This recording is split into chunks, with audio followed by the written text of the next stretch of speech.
Hey guys, it's Vince. Today in this video, we're going to be finally putting to bed some myths about how accurate a Gecko G540 micro-stepping driver system is. Now, many of you know already from my previous videos, I always discuss, tolerance levels, 1,000, 2,000th of an inch.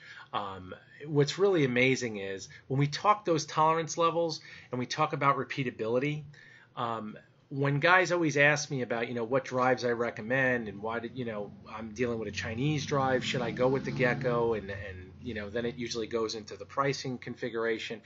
Watching this video, and I'm just going to brush up on what you're about to watch.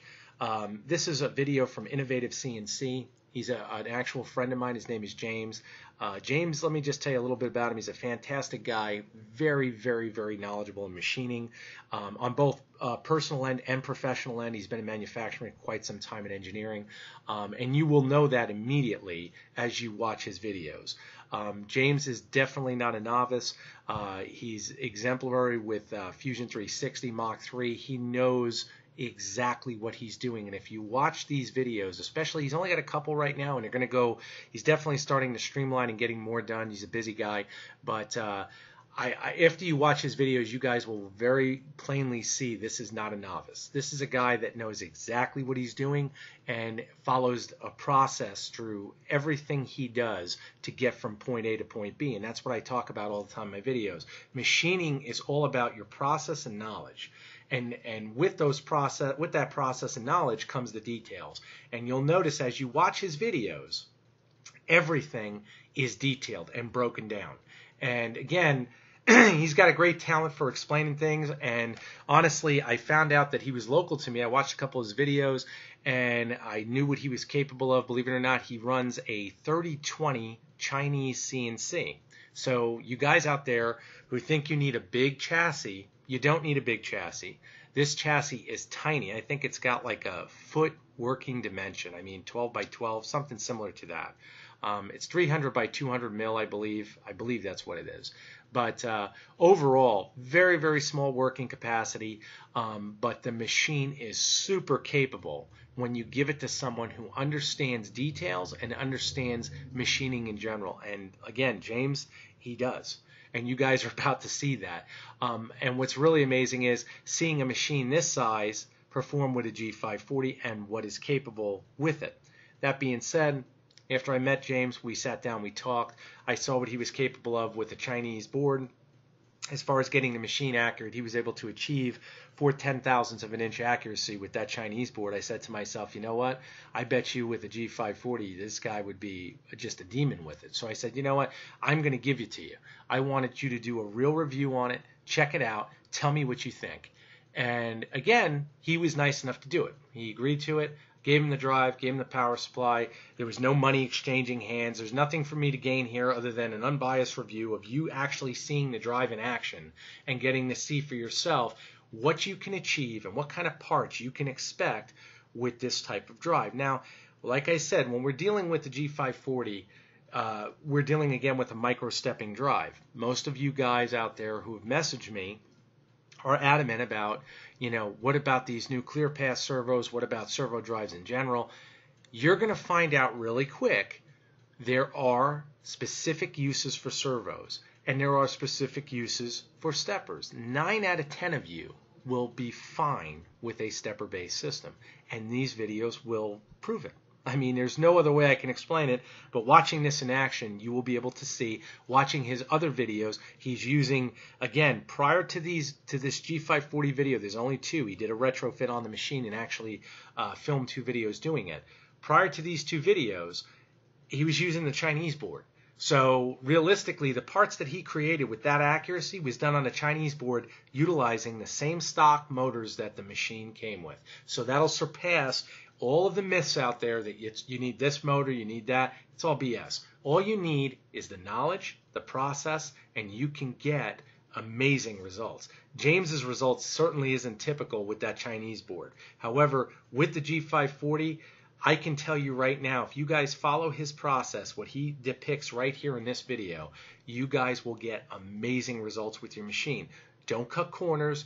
Try to implement the same tooling. You can see he's got a digital dial indicator here, and I believe it's 10,000ths of an inch resolution. A lot of you guys use 1000. The higher the resolution, again, the finer the machine will be as far as accuracy. So without further ado, I just wanted to give you guys a breakdown. Again, G540 is just the base drive on the Gecko line. If you go with the pro-grade drives, this performance is definitely repeatable with those pro-grade drives using this same method. However, I just wanted to show you, as far as budget goes, the G540, without a doubt, with this kind of resolution and repeatability, will surpass virtually everything I've seen on the market in this intuitive price range. You guys will do your own research, but I'm going to hit play on the video and show you guys him actually going through and calibrating his little chassis. The baseline at what my rapids were before, which was 1,000 millimeters a minute. Go to motor tuning. And then this is after you've already hand tuned. Got that done. So we want to come in, select our Y-axis. Calculated my steps per unit to be about 500. According to my lead screw is quarter turn per millimeter. So it's 4 millimeters for every revolution. And it's a 200 step motor. And we have 10 micro steps in between, so that's 2,000 steps. So that means we need a quarter of those 2,000 steps to go 1 unit of measure, which is 1 millimeter.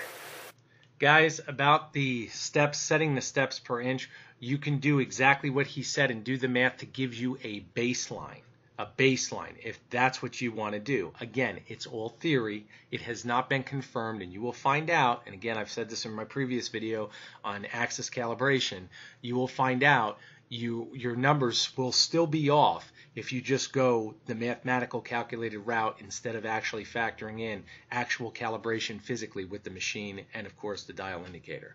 So I'm going to hit play again. So 500 steps will bring us 1 millimeter approximately. So set that to 500. And then we want to set our velocity, our speed at 1,000, which was what my max speed was with my 25-volt system or 24-volt system.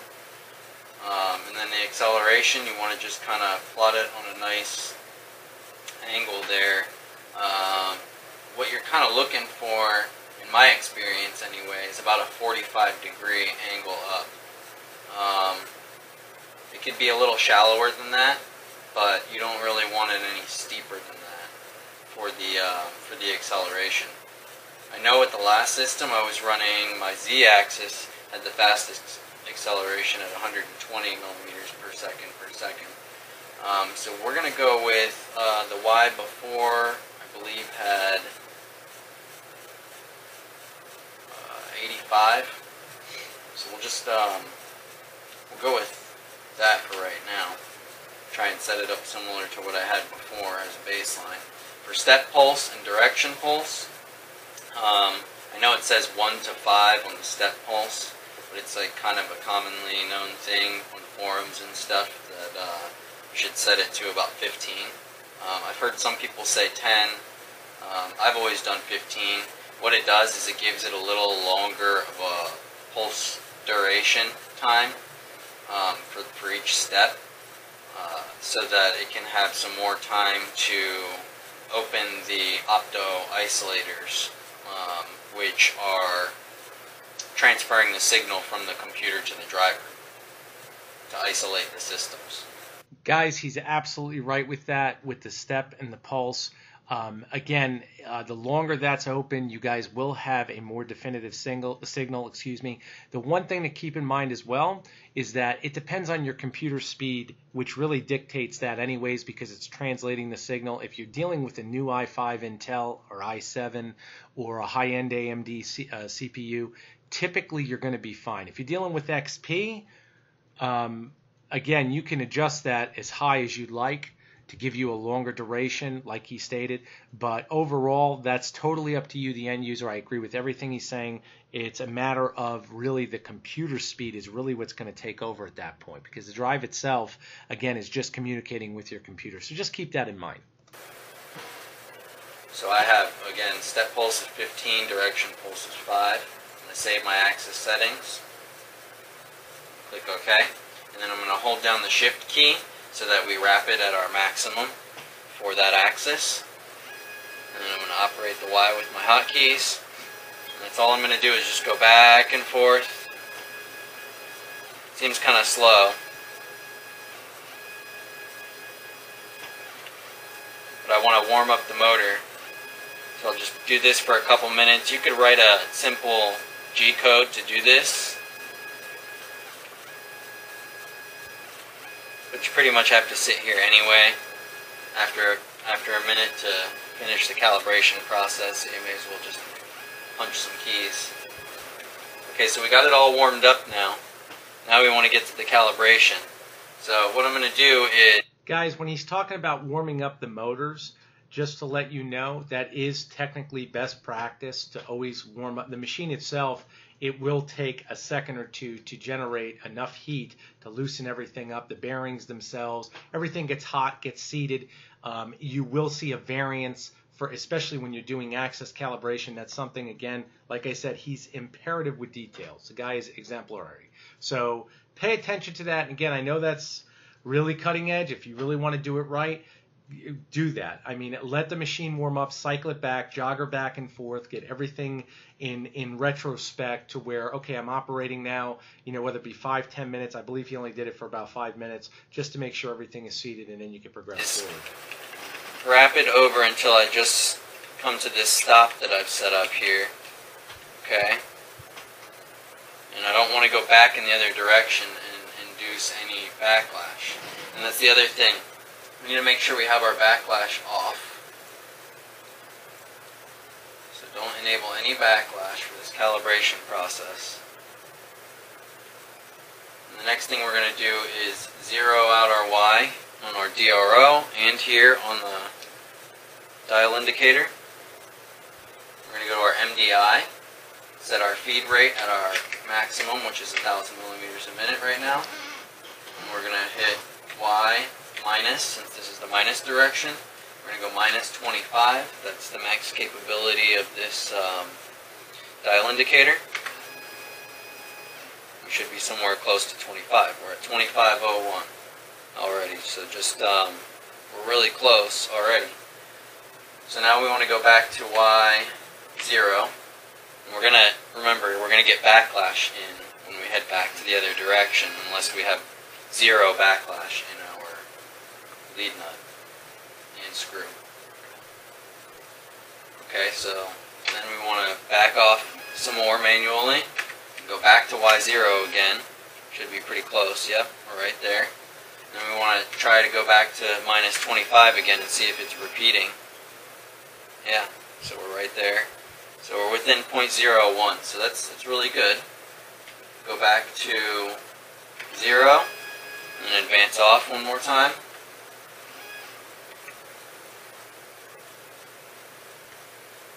And back to 0 again. So we've removed any backlash. Make sure that this is zeroed out at this point. We're going to go to our settings tab. Guys, when he's talking about backlash, just once again, I want to make a clear point. Backlash is always an enemy. Mach 3 does have a setting for backlash. I'm not going to go into detail with that, and he's really going into detail with it just for his specific machine. Every machine will be different based on the transmission. So keep that in mind. Anybody who's a client of mine, I always forward them the Mach 3 user's manual. You can read up on it. It's a whole nother topic. We'll cover that another day most likely. But overall, I want you guys, again, to see the level of detail. I'm just going to hit play here and we'll let it keep going. Go down to set steps per unit. Select our Y-axis. How far? We need to make sure we select minus in the minus direction, 25. And then we've moved again, 2501, but now it's just looking for a linear measured value. See, it says measured value. So it's just 2501, not minus 0.01. Okay, so what he just did, guys, he told the system to move 25 millimeters. And it did move 25 millimeters, and that's exactly where you're at right now. He's now correlating, just for the guys out there who have never done this, he's correlating inside of Mach 3 the actual measurement. He took the recorded measurement off the dial indicator. He's now under set steps per axis, and now he's fine-tuning the machine. So he's putting the actual digital readout measurement into Mach 3. He clicks OK, and your CPU is nothing but a math coprocessor in your computer, and it's going to break down the math that you wouldn't want to do, and it'll try to calibrate the machine for the most accuracy. I'm going to hit play now. Okay, you can see that thing's kind of floundering around there, but that's probably just from me bumping the table. Yeah, you can see just how sensitive that unit is. When he bumps the table, it's moving. We may have to go through this again. It's just a baseline for right now. We're going to turn the speeds up some, and we'll see what happens. Okay, so we'll go back to MDI again. Go back to 0. Okay. Go back to 0 there. Now here's where you need to make sure, since we changed our steps per unit, the calculations are different now. Make sure you zero out the DRO. Make sure you zero out this again. And it's on there. Okay. We're going to go back to Y minus 25.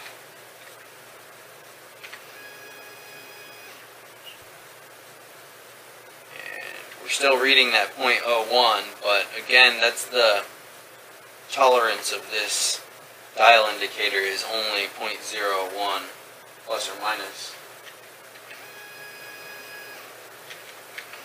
Looks like I have about 0.1 of backlash too.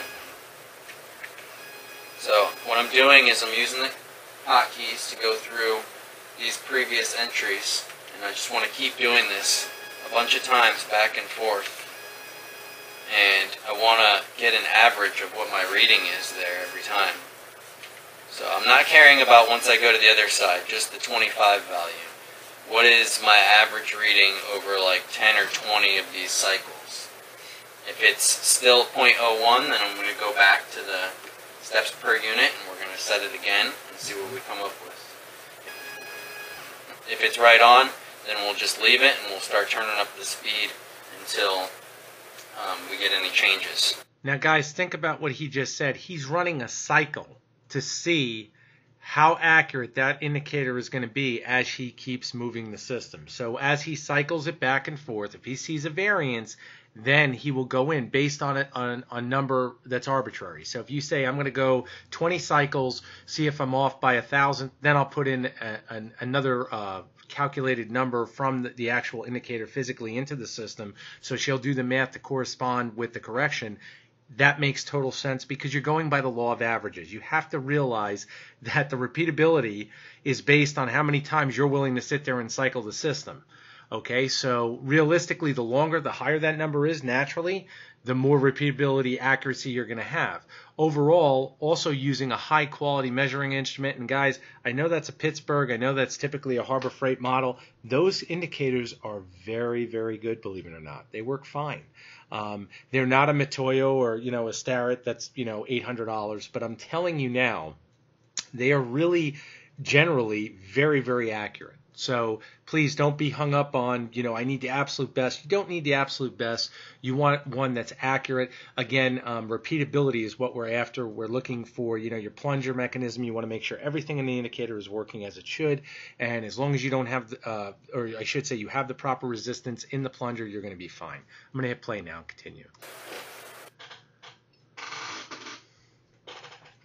You can see how many times he's going back and forth and naturally, once again, proceeding with zeroing everything out, making sure everything is correlated. One thing I forgot to mention that you want to be sure of, when you set up your dial indicator, you need to make sure that it's level with the bed of the machine and the ways of the machine, this way and this way, on both axes. And the way you can really tell and be sure of that is by looking at the tip. And when you advance in and come back out, the tip shouldn't move anywhere left to right or up or down. And that will tell you if you're directly in line with the ways of the machine. Looking down, just quick check on our G540. Everything looks great, 77 degrees Fahrenheit. Alright, so let's keep going with this.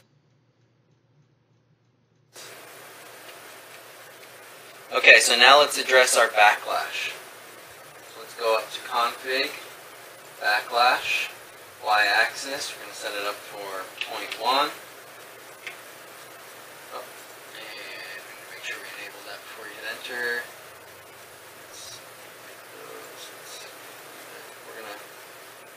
We're going to run our backlash speed 40% of max. Enable, hit OK. And then before you take any measurements, we got to zero everything back out because now it's calculating things differently. So we're going to come back in, just reset up everything. Right there. Okay, we can re-zero this, and then re-zero in our DRO. And then go back to y-25 again. And now when we go back to 0, we should actually hit 0. And the backlash should be taken up, and we do. So we're just going to keep doing this a few times. Make sure that we're within that 0.01 every time.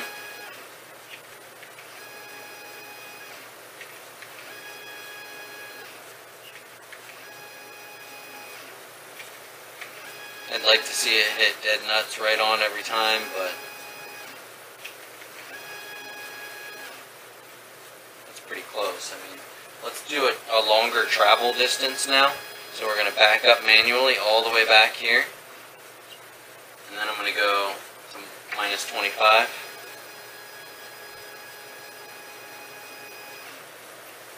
And we're still within 0.1. And let's go back to 0.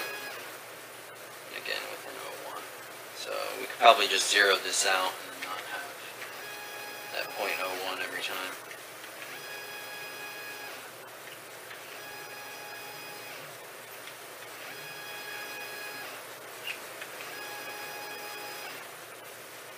I could sit here for another probably 10 minutes and get it a little bit closer, but let's spare you guys from that boredom and go ahead and crank the speed up on this sucker and see what it can do. Go back to config, motor tuning, y-axis.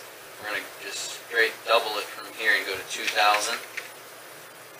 Okay. Now again, guys, he came from a system that maxed out at 1,000 millimeters a minute as far as his rapids.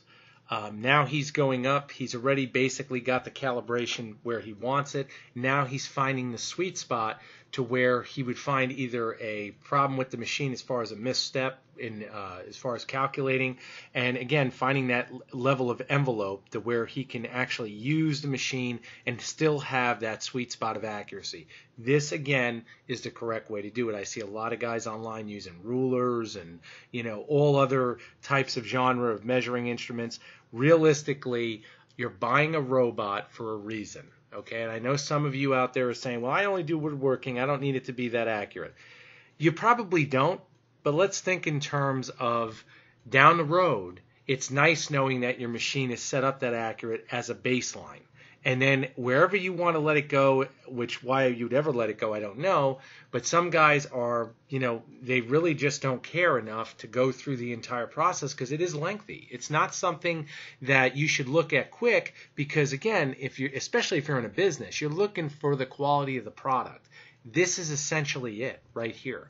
So, again, all these details will pay off in the end. I'm going to hit play now.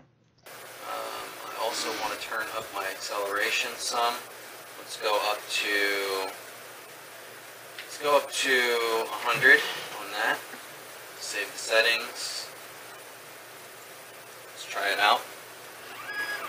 Sounds a lot different. Okay, let's see if it'll go to our positions.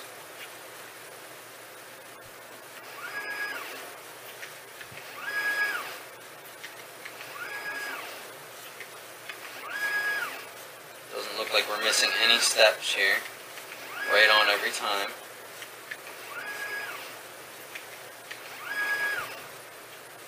Okay, so let's go faster.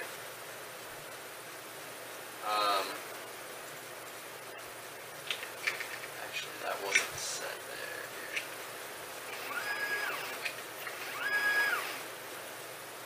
It's working anyway. Okay, so then let's go up to motor tuning again. Y-axis. Alright, now let's start creeping up. 100 millimeters per minute at a time, so we'll go 2100. And I'm also going to up this to 110. Okay. Kind of manually jog it. Make sure we modify this. Okay.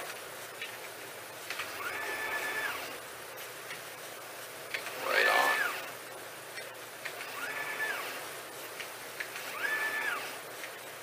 Flying. Looking good. Wow. That's impressive. Alright, let's go up faster then. We're not losing it. Guys, he already just doubled his speed with the same accuracy. Just to give you an idea, he went from 1,000 mil to 2,100. He's over double his speed. Now he's continuing to go up because, again, he's using 48 volts. We know that voltage from my previous videos, I've discussed it. Voltage equals speed. The byproduct of speed is heat. So now he's doubled his voltage. You can see now he's already doubled his speed, and he hasn't hit the ceiling yet. He's going to continue. Hit and play. Anything there. Back to y-axis. 2200. Still not missing any steps. 2,200 millimeters a minute. Look at this. 2,300 millimeters a minute.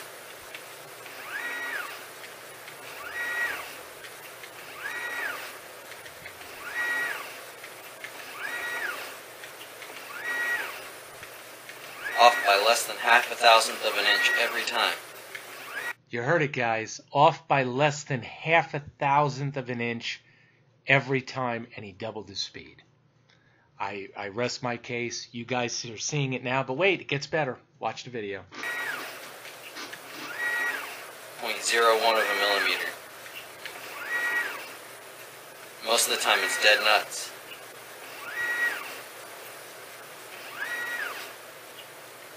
Even if that's off by 0.01 every time, or even 0.02, it's still less than a thousandth of an inch. Alright, let's see if we can get it a little faster then. Our motor should be warming up the case, so we're still only at 78 degrees Fahrenheit on the G540, and if you watch the rest of the video, what he's talking about is he did a beautiful job on machining a heatsink, a custom heatsink he made. He attached it to the drive the proper way. He does have a fan on it as well, and he also implemented a thermal probe just to see, because his cabinet, if you rewind the video, again, I'm not going back that far. I really want you guys to watch the whole video because there's a lot to learn.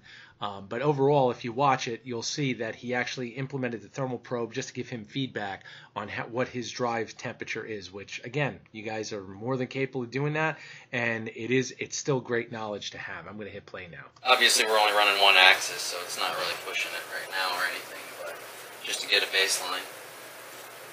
So let's go back to y-axis. Let's crank up to 2400. Save the settings on there.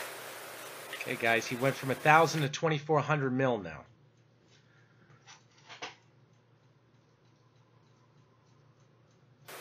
Okay, let's see if we can hit 27. I don't know, guys. 2,700 millimeters a minute. This tiny little machine. I don't know. It's just out of control.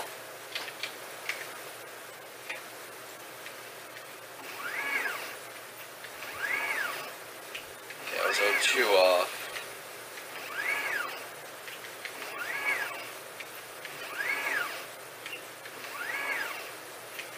Still coming in.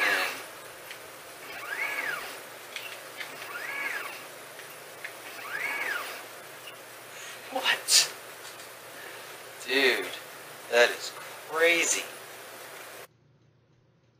I think it's really interesting, too, as you watch, if he hits the table, you'll see the indicator go all over the place, just to show you how sensitive that is.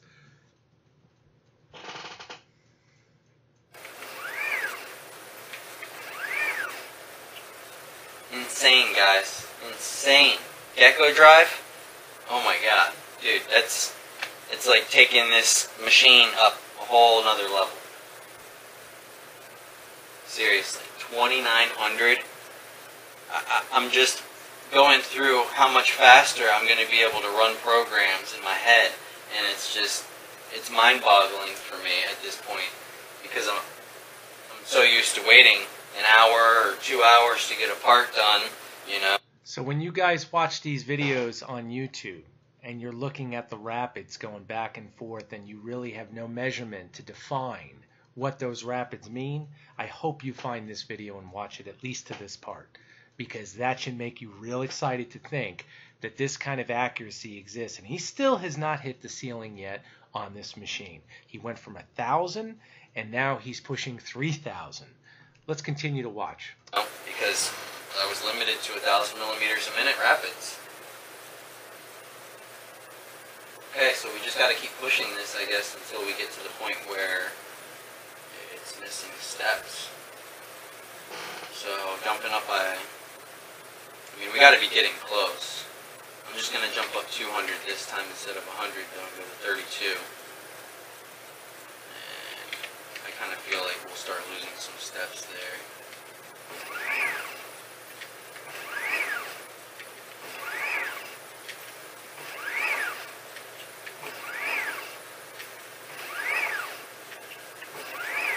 I don't believe what I'm seeing.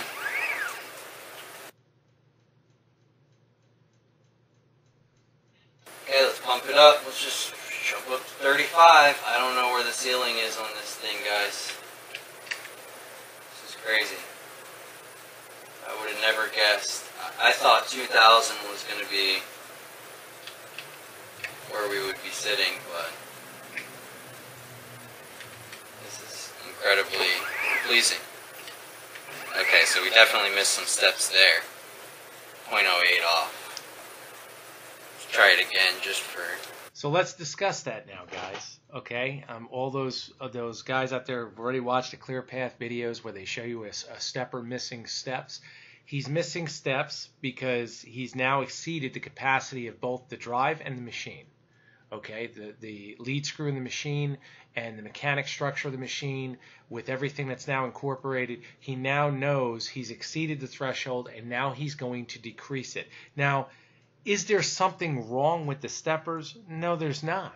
It's if you're running them within spec, you're fine. Now, some of you guys out there are probably saying, well, a servo can achieve faster speeds in the fact that they're designed to run at faster speeds and they're designed for more accuracy. Not all the time. And the realistic side to that is you can always change your steppers out. And I made it very clear in the beginning of this video, he's using the stock steppers, that came with the system. Those are typically like 150 to 170 ounce inch steppers.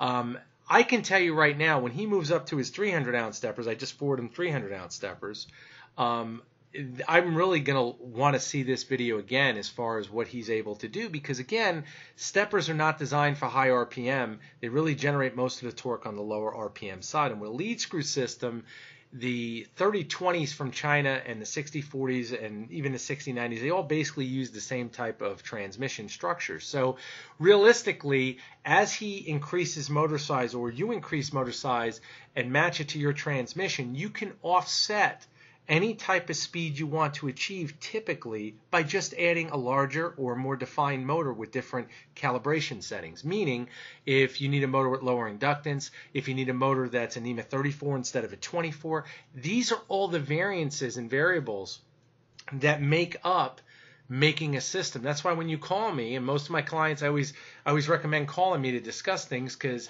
there's so much more to engineering a system than just saying, hey, you know, I've got this, I want to retrofit it. Okay, that's when we start covering that in detail. But seeing this, where guys say, oh, now the system's missing steps. Yes, it's missing steps because it's being pushed to the envelope of what the system can achieve with what it has now in the hardware configuration it's in. That does not mean it will miss steps as you exceed that. However, considering the fact that this machine is about a $600 machine and he just tripled the speed, over tripling the speed, he tripled the speed, and then on top of that, he maintained just as high an accuracy level at 0.005 of an inch.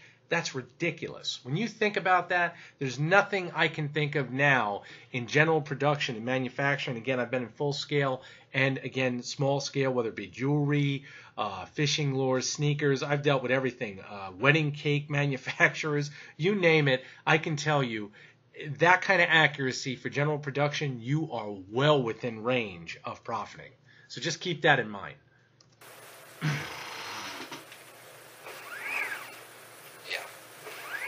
3,500 is a no-go. I'm not going to hit 3,500 without missing some steps. So let's drop it down. I like to have a little buffer zone too. I don't want to just be sitting right on the edge. Let's go 34. I just want to see if it's still skipping there. 4.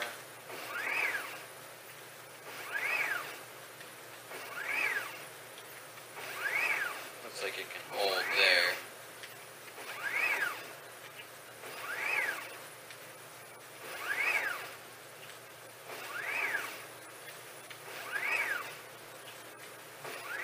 Probably. I don't know. It looks like it's doing pretty well. Maybe missing a little bit here or there, so drop it down another 100. See how he's doing it, guys? He's going by feel. You drop it down 100 mil every cycle, do a couple cycles, go through it, see where you find the sweet spot. He's not being greedy. He's not being unrealistic. He sees that there might be a slight differential. Again, very, very slight. So it really depends on the end user pushing the envelope. James is very experienced. And again, you go by feel, you look and you be realistic. He's dropping her again at that small incremental level to see that sweet spot. And that's correct. That's the way to do it. I'm going to hit play.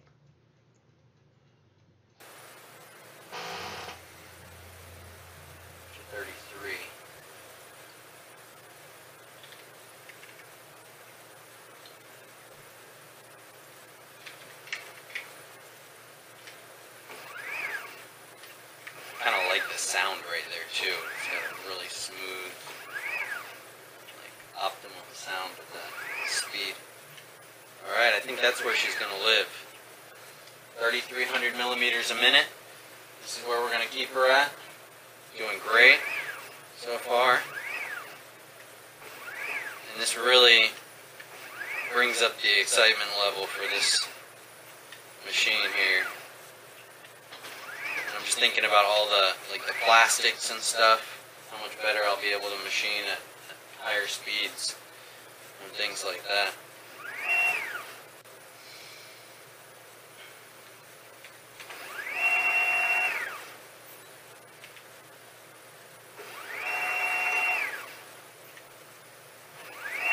Okay, so I'm just going to keep rapiding back and forth the further position spacing now.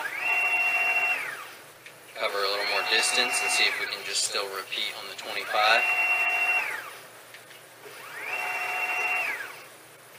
Yeah, it's still within 01 every time. So that's where she's going to live, 3,300 millimeters a minute. This is just mind-blowing. Okay, so we got set up to do the x-axis. Now y-axis is done. Hopefully you guys can see that. I'm trying to get the screen and this and the camera at the same time. The lighting is really difficult to show that a digital display there. So hopefully you guys can see everything now. Alright, so we're going to run the x-axis now, and I think I pretty much got it all dialed in now. I did pretty much the same exact procedure we did with the y, and let's just see if we can get the same results. On this one, I'm running actually 32, I believe. I had to drop it down to 3,200 to get some consistent results like I was getting on the other axes. So guys, think about that. He had to run the other axis slightly slower than the first one due to the fact that there is a mechanical disadvantage somewhere. Okay? It's just the way it is inherently. The machine is using the same lead screws. Again, China's not going to use two different lead screws, nor will you. This is exactly what I'm talking about. There is no set calibration. Everything is done to the end user and to the hardware of that specific machine. Okay, when I tell you guys that, now you can definitively see exactly what I'm saying. There's no such thing as one answer fits all. It's not cookie cutter. If it was that easy, everyone would have a perfectly running machine, which I can assure you right now, after watching this video, very few guys, whether it be a machine of this size or a larger scale, very few guys go through this level that I've seen anyway on YouTube, very few, that would have a machine at this kind of calibration level, because it takes time. It's not something that you rush into. You have to follow a process, and again, he's doing that. But again, I'm so happy now you guys can definitively see everything I've been saying about how the calibration process goes, and even on an additional axis on the same machine, you're getting different readings. I'm going to hit play now. Pretty sure that's because of the 2 extra support rails that we have there. It's a little extra resistance on the axis motion, but still 3,200 millimeters a minute is ridiculous. There we go, within 0.01. Again, seems like once it warms up, it becomes more consistent.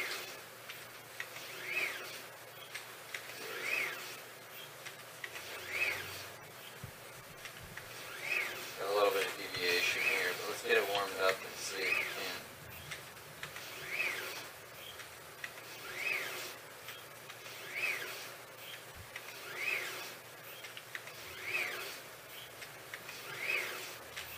Once in a while we're 0.2 off. And there's no backlash in this one, in this axis. I figured out what was causing my backlash in the Y is this thrust, well, what's supposed to be thrust bearings down in the end of the lead screw, but they just put deep groove ball bearings with flanges on them in there, and after, a little while, they start to produce some backlash. So I don't know, I could possibly figure out a thrust bearing solution for that, or just throw some new ones in there for now, but I definitely will have to replace that in the Y-axis, and I may as well do the other one too, at the same time. Once again, what he brought up about bearings, guys, all the guys that are looking out there at the Chinese systems and worrying about rigidity, forget rigidity. Your bearings are the heart of your machine. They're your longevity, and that's exactly why he's bringing that up. I know I've just spoken to him recently, and he did say he ordered new bearings for the system. So keep that in mind. Sometimes the simplest items that you really you think, oh, bearing is a bearing, it's not that way. You always want to use the highest quality bearing you can use. I honestly, any bearing rating, and again, if you guys don't know the ABEC ratings, the ABEC ratings, you can look it up on Google. The higher the tolerance level, the more you're going to pay for the bearing. I believe it goes up to 9. 7 is typically the sweet spot. For CNC use, you'll usually find those work extremely well. You will pay for them, but again, it's running everything. It keeps everything smooth and linear, and that kind of investment will pay for itself in a short term. I'm going to hit play now. You can see now we're getting pretty consistent results every time. The motor's starting to warm up.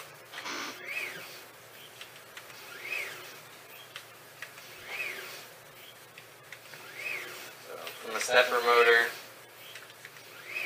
these are excellent results. Look at that. Alright, so I'm calling that done. I'll set up and do the same thing for the Z, and may or may not show it on camera, just probably going to be pretty uneventful. One thing I didn't mention is this here. I was getting some interference with the contact of that to that, and I don't know, let's see if I can show it here, what was happening.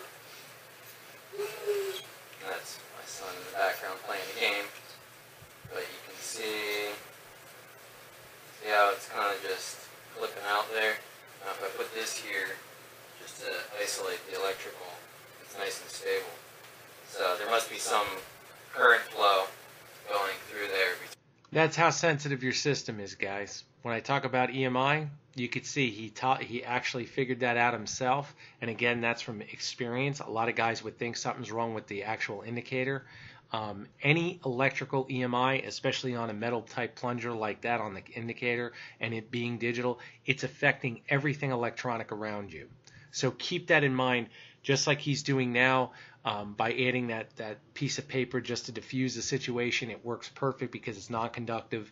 But when I tell you guys shielding is important, it's around you and present all the time.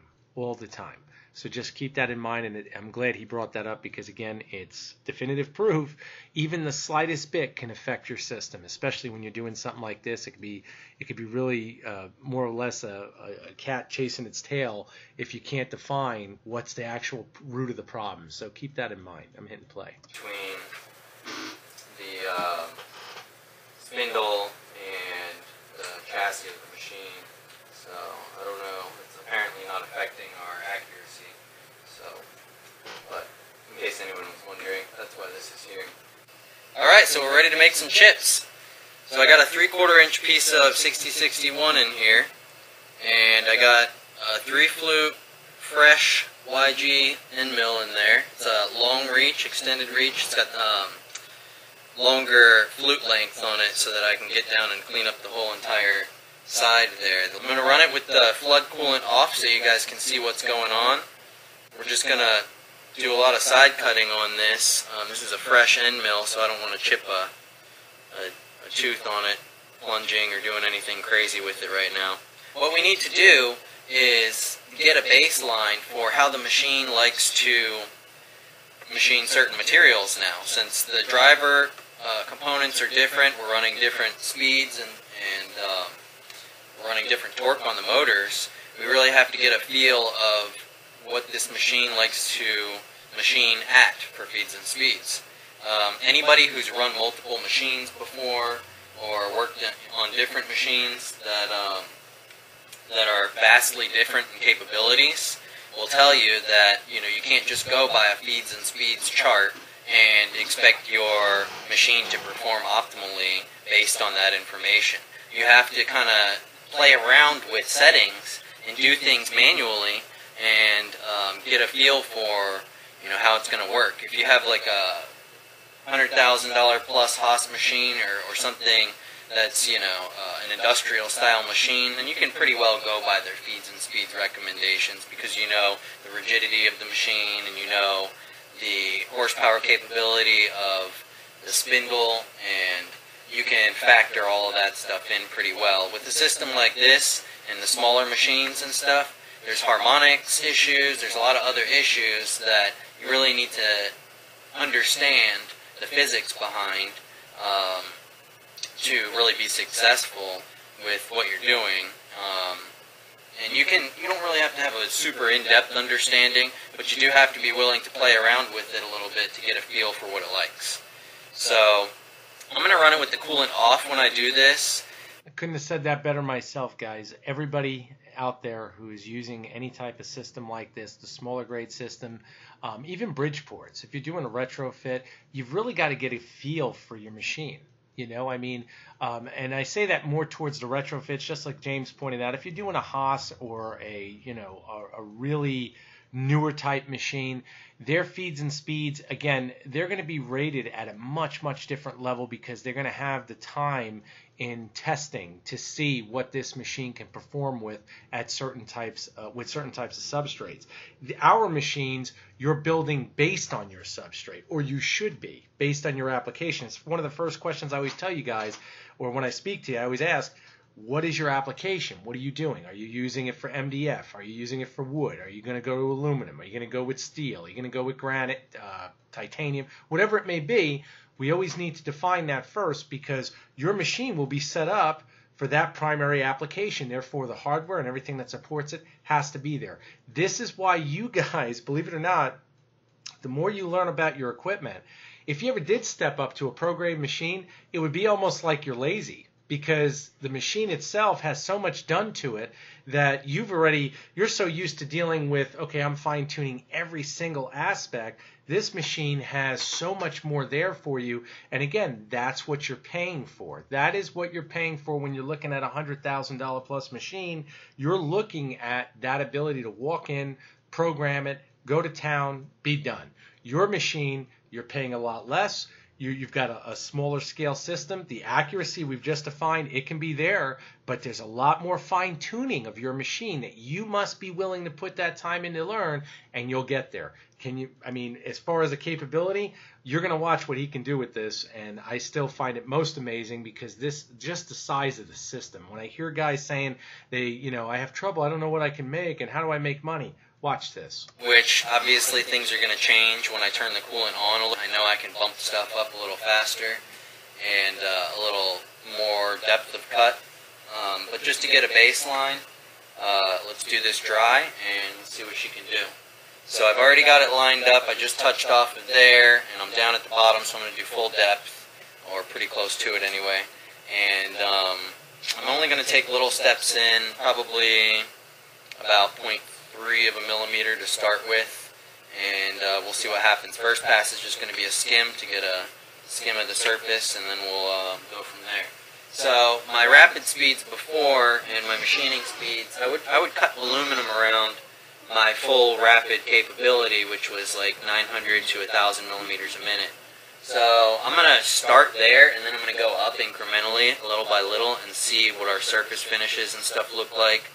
We're not looking for the best surface finish. We're looking for material removal rate right now, while maintaining a decent surface finish, and that will let us clue us in on the accuracy. Because if your surface finish starts to diminish, your accuracy is starting to diminish. They just go hand in hand. So enough talk. Let's get it started. We're going to set the feed rate to start with at 1,000.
Step up to a 0.5 millimeter, a half millimeter depth of cut now, since these are like whisper thin.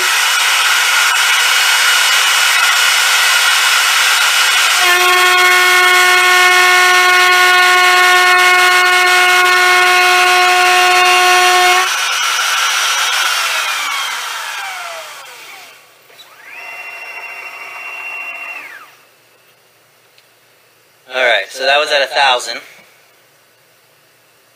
those are some pretty thin cuts. You can see those chips flying around like crazy. So what we'll do is let's take a look at that close. That looks really, really good. Super nice. So that would be like a typical pass coming up to a finish pass, basically, is what I would do. The way that I kind of like to structure a lot of things that I want high accuracy on is I'll do roughing work, and then I'll do like an in-between roughing and finish, and then I'll follow up with a finish. So that being 1,000 millimeters a minute, I'll probably come back and do a finish of something like 600, about 60% of that, just to... Do you hear the level of detail, guys, when he's talking about how his process is with finishing, roughing? It's more of an art. I mean, it's almost like watching body shop guys paint cars. It's a feel process. You really want to play with your substrate. Again, he's got a lot of knowledge, a lot of hands-on experience, and you guys will get there. But I cannot emphasize enough, these type of videos are the most important because of the level of detail. I mean, right down to him wearing gloves. I mean, that shows you that he's really thinking ahead. He's looking at safety. He's looking at everything, and he's trying to present you guys with, you know, information that will strengthen your already knowledge, you know. And I think that's the key here. This is the only way you're going to learn, is to see it hands-on and see the level of thinking it takes to get those finished products to where, again, not only you're profitable, but it speeds up everything exponentially. I'm going to hit play now. Get a nice, super nice mirror shine on there.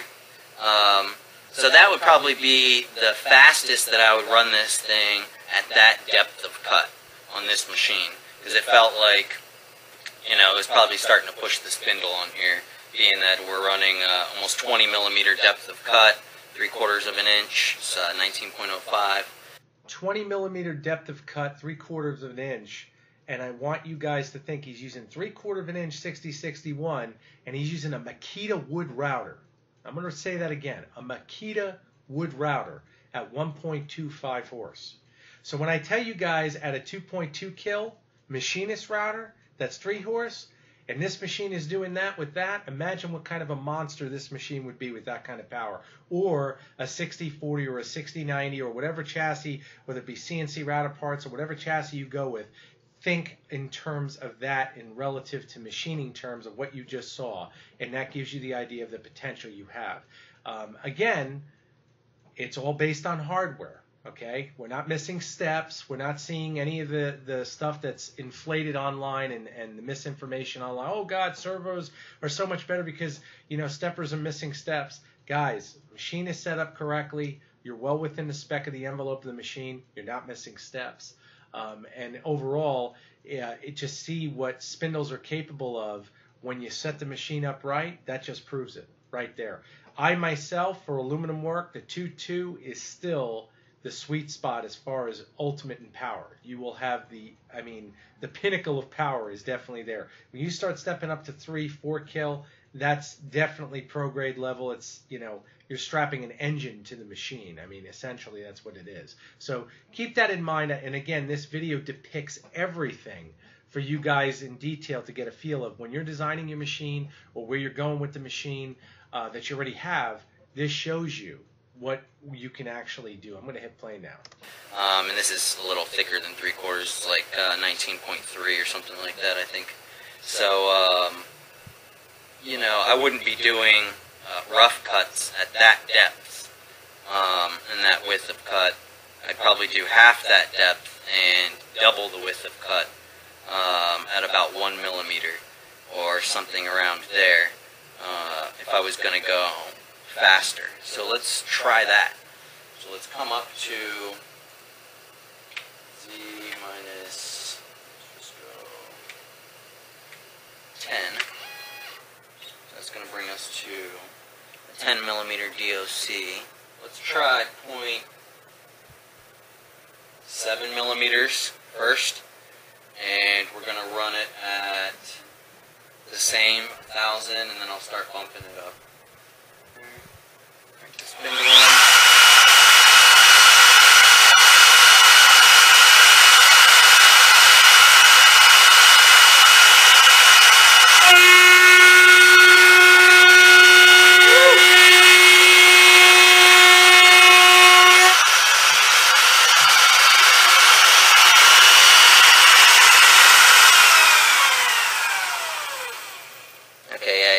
That no problem.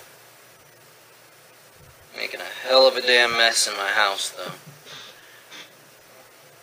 I hope you guys appreciate a little bit the fact that I'm leaving the coolant off and the guard off so you can see what's going on, because I'm going to end up spending like an hour cleaning up after.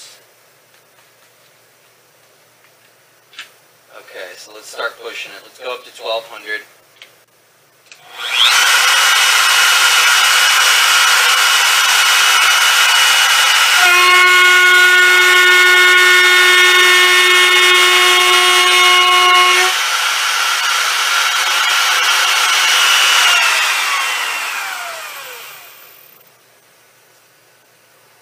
No problem. Doesn't have any problems at all with that.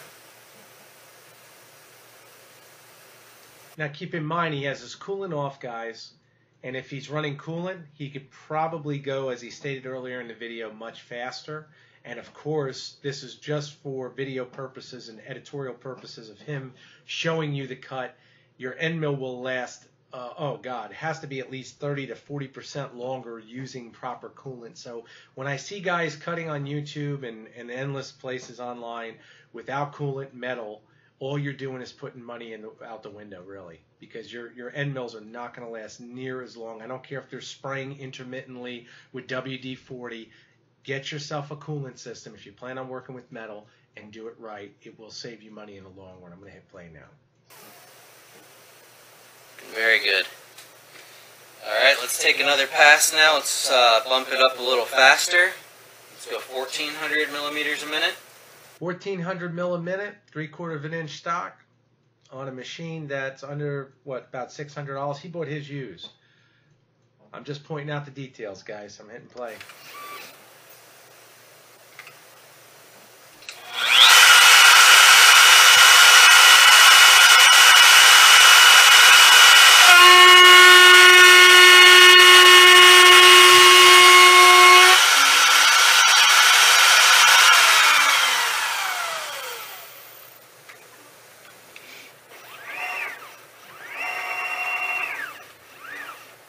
And it's nice to be able to wrap it back so quickly. And that's really what's going to save me the most amount of time in running programs on here to cut parts, is the rapid speeds being so much faster. You'll really be surprised how much that'll save you time in linking between motions, especially in an adaptive clearing procedure when you've got, like, a bunch of toroidal motions, and then half of that circle that you're making every time it can be a rapid at full speed. So that really saves you a lot of time. So this looks great, 1400 millimeters a minute. Removal is fine, everything looks good, chips are good, super bright and shiny on the cut side, always a good sign. I think before I put too much wear on this when actually not trying to make anything. I want to get that end mill out of there and save it for another day. Okay, so I'm liking the results here. Like I said before, I used to rough. One more point, guys, just to touch base on. He's even looking at the chips that he's producing, which is exactly what you do. You analyze everything that machine is doing. You visualize those chips. They should be bright, shiny. They should be clean. Again, the more detail you put into looking at everything you're creating, you're going to get the most out of all of your tooling, all of your setup.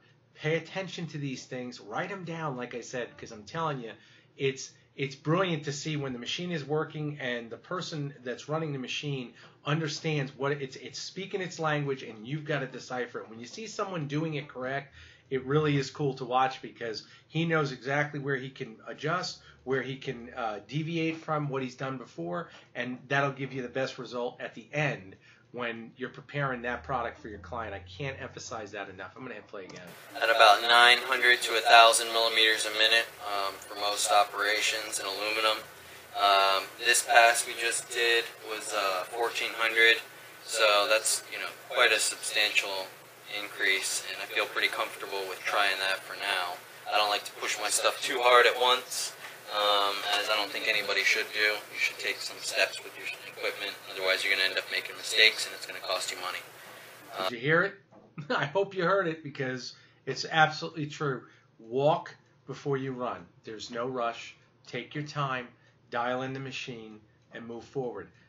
9 out of 10 guys that end up getting their machine and breaking something, or having a catastrophic failure, crashing or whatever, it's because they get so impetuous of, I need to get this done, I'm dying to see motion, I'm dying to get cutting, and they burn themselves. Please, guys, do it right. Take your time, take a step back, go to the movies with your wife, with your kids, whatever you got to do. Get your mind off it. When your mind is ready and you're ready to commit to it and say, okay, I'm going to go step by step, that's when you move forward.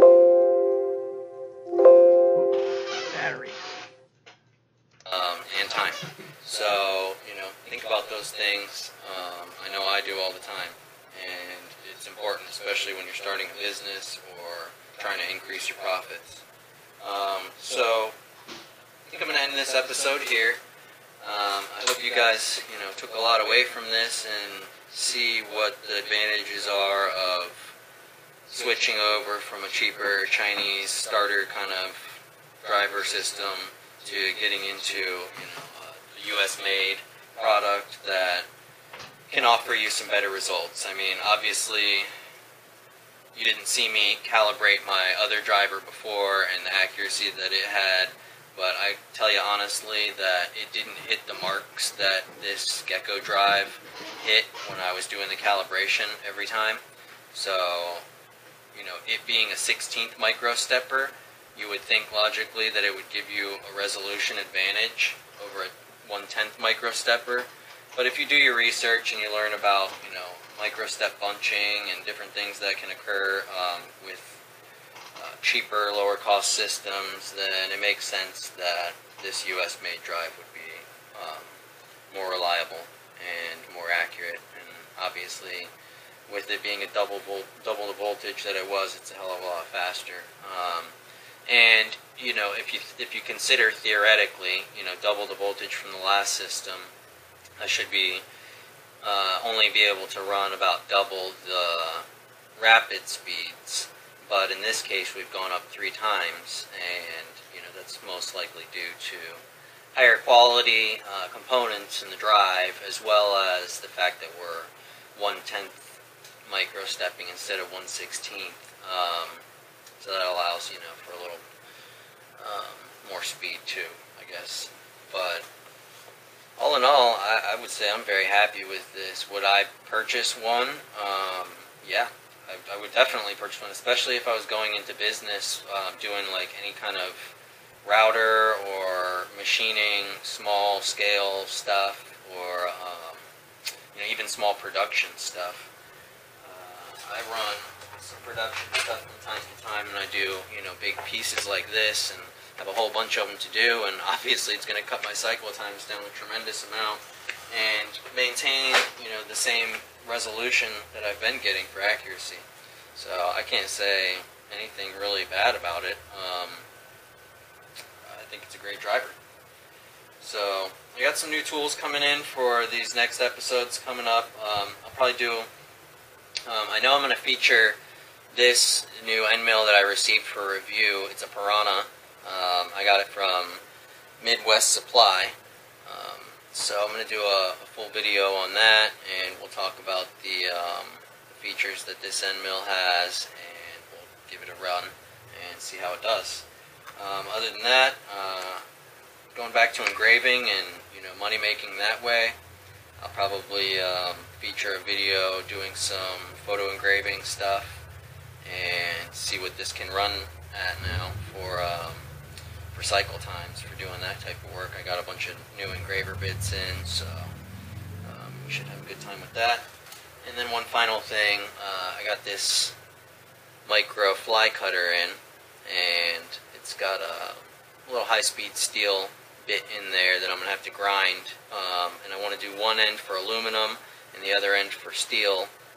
So I'm going to do 2 separate grinds on there, and it's going to be kind of like a little side project for right now, but the way I want to do it is I want to set up a program, and I want to CNC grind it with some little grinders that I have, some little bits. You see here, these cheap little bits here. I want to set up a fixture to fixture this in here, or at least the high-speed steel part, and I want to do some 3D grinding tool paths on that, so that every time I need a new, fresh, sharp, high-speed steel in here, I can just throw it in and run the cycle program to grind it, and it'll come out the same every time. Yeah. So, hand grinding is okay, but when you have a CNC machine, why? Why would you do it? Especially when you know you're going to have to do it again eventually, right? Alright, so now that we've got the G540 rocking and rolling, and we've made some actual chips with it, it's time to make it official. Slap on a sticker. So, I think I want to put it... So guys, again, now you got the full perspective of the machine. I mean, when I hear guys worrying about how big their machine is to make money with it, James is the pinnacle of really all the myths. I mean, everything that you've heard from what you're capable of making, what you're capable of cutting, the way he covers the tooling. That Piranha bit, I can tell you right now, is an incredible bit. I've heard some really good things about him. I'm dying to see what he comes up with next. I will put links to these videos, both of them, the first one and the second one. This is the second one, so you guys can check out what he did. And again, you'll just see the way James works. He's very, very meticulous. Details are really what he's so good at explaining, and the way he does it, I love it. I think, like, I can't say enough about it. And like I said, that's why I always tell you guys what to watch out for, and I also want to show you when it's done right, what you can appreciate. Because when you see it done right, you can take this knowledge, carry it over to your own machine, and start practicing these same principles with your own machine. And you guys will grow so much faster as far as what you're able to do, where you're able to go, and how much profit you're able to generate. Because realistically, I'm hoping, and I know I still get guys on, I'm doing this as a hobby, and and I've said it time and time again. As soon as you cut out the third, fourth, fifth part, whatever it may be, or that one part that intrigues a lot of attention, that hobby will become a secondary, if not anything else, source of income. And you'd be foolish not to do it. We'd all would be foolish not to do it. So again, I hope you guys have learned a lot with this. I've wanted to make this as simple as possible, and I've asked James, if you're going to do something, keep it as simple as possible, and he did a fantastic job. And again, I really want you guys, I'm going to be working with him directly on a couple other projects, and again, I couldn't ask for a better partner as far as working on these projects with him, because of the way he works and the fundamentals that he follows. And hopefully you guys will see the more videos he does as far as the machining techniques, the way he covers the tooling elaborately, right down to the coolant, right down to, whatever he's doing, how he centers everything. This way you guys will basically be able to create, the same parts that your local machinist will, using techniques that he's implemented over time. And again, most of the guys that have experience in this line of work, if they're dealt in full scale, they know how to translate it. If you've never done it, you're trying to acquire that knowledge, and online, it's hit and miss. We all know that.